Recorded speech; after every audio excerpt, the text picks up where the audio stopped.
嗨嗨，我是凯莉。今天想来说一则医院的医护人员分享给我的亲身经历故事。他的故事不长，但是后劲太强了。趁着农历7月鬼门开前，我就分享给大家咯。那么故事开始咯。我是一名护理师，医院的工作就是繁忙还要轮班。那一天我是轮值大夜班，大约在凌晨3点左右吧。我一如往常的要去病房帮病人翻身。有一床阿嬷因为跌倒入院，身体虚弱，已经卧床多日，人呢是无法下床走动的。平常稍微碰到她的身体，她就痛到受不了，但她一直以来都是意识清楚的，没有出现什么认知错乱的问题。阿嬷住的呢是健保4人房，夜间大家都会把床帘拉起来，灯全关。而那天晚上，阿嬷旁边没有家属陪伴。当我要进去帮阿嬷翻身的时候，我一拉开床帘，我却发现阿嬷双脚穿着布鞋，且头跟脚躺颠倒，不断地露出诡异的傻笑。我立刻问阿嬷一些问题，想要确认她的意识是否清楚。阿嬷呢，可以正确地回答出人、时间、地点。紧接着我问阿嬷说，为什么穿着布鞋？阿嬷则告诉我说，她刚刚去厕所啊。可是阿嬷的这张病床呢，她4侧的床栏都是拉起的状态。我又进一步的问阿嬷是怎么去厕所的。这个时候阿嬷就比着床尾天花板的方向，就伫遐，你敢有看到？遐有一个查某，规身躯拢乌麻麻，头毛足长的，面安怎看拢看袂清楚。迄个查某带我去便所啊。阿嬷说，原来是天花板上有一个女生带着她爬行去厕所后，再带她爬回床上。听到阿嬷的回答，我吓了好大一跳。阿嬷的病床靠窗到厕所是有段距离，而且大夜班只有2个人上班，病房也很安静。那间病房呢，离护理站其实蛮近的，如果有一点动静，其实我们都可以听见。但是事实上，和同事都没有听见任何的声音。我帮阿嬷翻完身后，只能强装淡定的回去护理站，忍受着恐惧，熬到夜晚过去。终于天亮了，我忍不住又来到病房，问阿嬷凌晨发生的事情。我还确认她提到的那个全黑的女生以及爬行到厕所的这些细节。可是阿嬷仍然坚定的表示真的有这个事情，并且问我们说为什么不相信他。我去问同一间房的其他床的家属，他们却都跟我说没有啊，他们都没有听到任何的声音。而这个时候呢，我稍微碰触到阿嬷的身体，她又因为疼痛开始哭天喊地。在那个当下，我内心真的十分困惑，阿嬷的身体状况这样，那前一天晚上她究竟是如何穿布鞋下床，还跑去厕所，甚至没发出任何声音呢？我们都找不到合理的解释，直到过了好几天，阿嬷出院后，同一个床位别的病人也陆续发生相似的状况。于是上夜班的大家现在都随身携带着护身符了。今日份的故事已经结束了，大家还喜欢吗？这个8月真的好忙碌，我尽量赶出一些故事给大家看。话说呢，大家应该都知道常常在显姑庙出现的彤彤吧，他自己也开了新频道，第一部片会在8月16号下礼拜3首播，看一眼他的预告吧，我们期待一下他的新片。不晓得彤彤会分享给我们什么可怕的故事呢？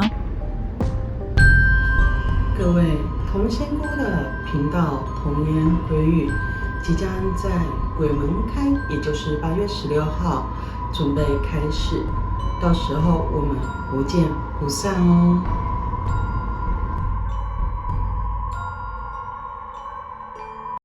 最后，喜欢我的影片的话，每周六晚上8点半上新片。今年大家比较忙碌，农历7月特辑比较少人参与，所以我就先放去年的，让大家回味一下啦。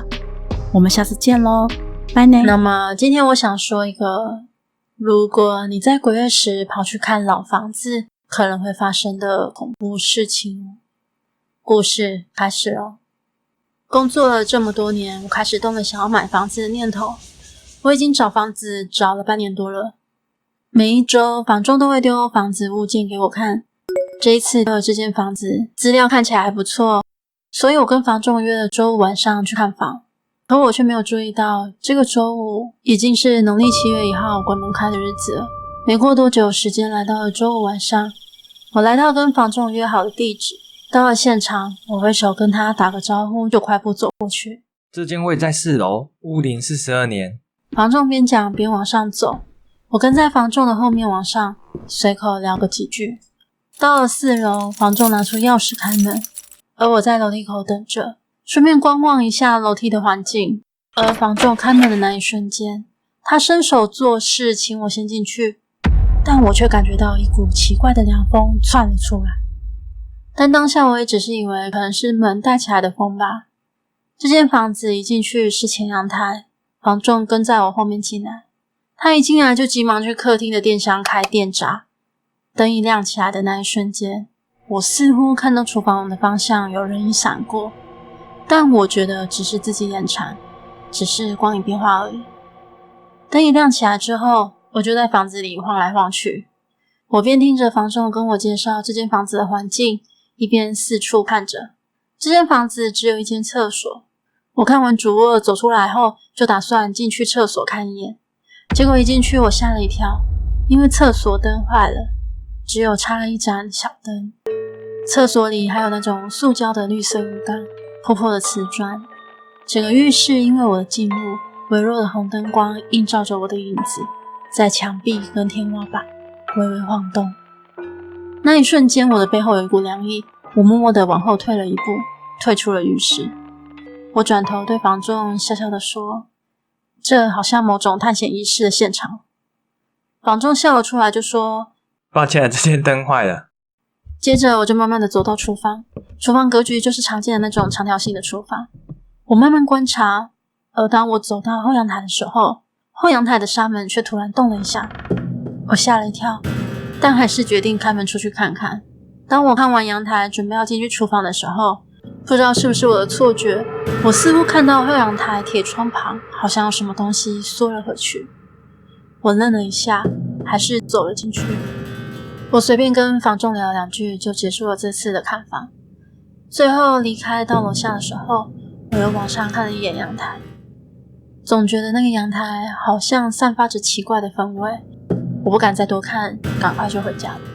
一到家，我脱好鞋正要往前走的那一瞬间，我突然听到我门后的大门咔一声。我一转头，大门居然被开了一缝。我觉得很疑惑，难道我刚刚没有关好吗？我再次把门关上，准备好东西去洗澡。洗澡洗到一半的时候，突然我听到外面有乒乒乓乓的声音，我赶紧关了水，急忙出去，只发现是书架上的书掉了下来，而我默默地看了4周，并没有什么异常，就是只有书本掉在地上。因为也没有发现什么奇怪的事情，我就回去继续把澡洗完。洗完澡我就上床睡觉了，但这一夜我睡得很不好，我有种身体好像很沉，慢慢的陷进去床里面，可我又醒不来。就这样，我不知道自己是否有睡着，只是觉得自己好像半梦半醒似。突然咔一声，我眼睛猛地张开，原本漆黑的房里出现了一点光线。我仔细一看，我的房门被打开了一条缝，外面走廊的光线透过门缝渗透进来。我由门的最下面慢慢的往上看，渐渐的我看到奇怪的黑丝线。我再继续往上看，天啊，在门的上方居然有颗头，他的头发长到盖住整个脸庞。我吓到抖了一下，那颗头瞬间冲到我眼前。我闭上眼，没有想象中的撞击感或奇怪的感觉。我缓缓的睁开眼，那一瞬间，我的心脏仿佛漏跳了一拍。那颗头就在我的眼前漂浮着。那一瞬间，我失去了意识。我唰的一下起来，呆呆的看着房间，阳光从窗外照进来。我想着昨晚是一场梦吗？这时候手机响了起来，是我朋友打来的。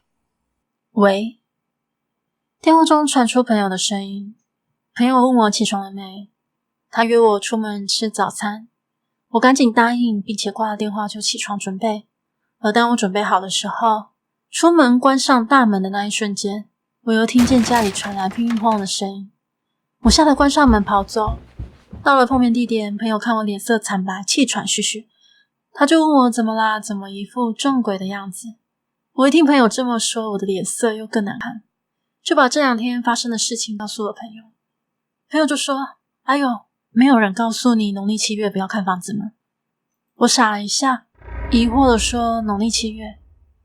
朋友就大叫说：对啊，昨天7月1号鬼门开走啦，我们去庙里拜一下啦。我就这样被朋友拉去庙里，拜拜后拿了张净符跟护身符，在家里洒净之后，家里奇怪的感觉果然消失了，书本不再莫名的掉落，我也没有再看到奇怪的影子，门也不会自动打开了。这个经历是我人生中一个恐怖的夏天经历。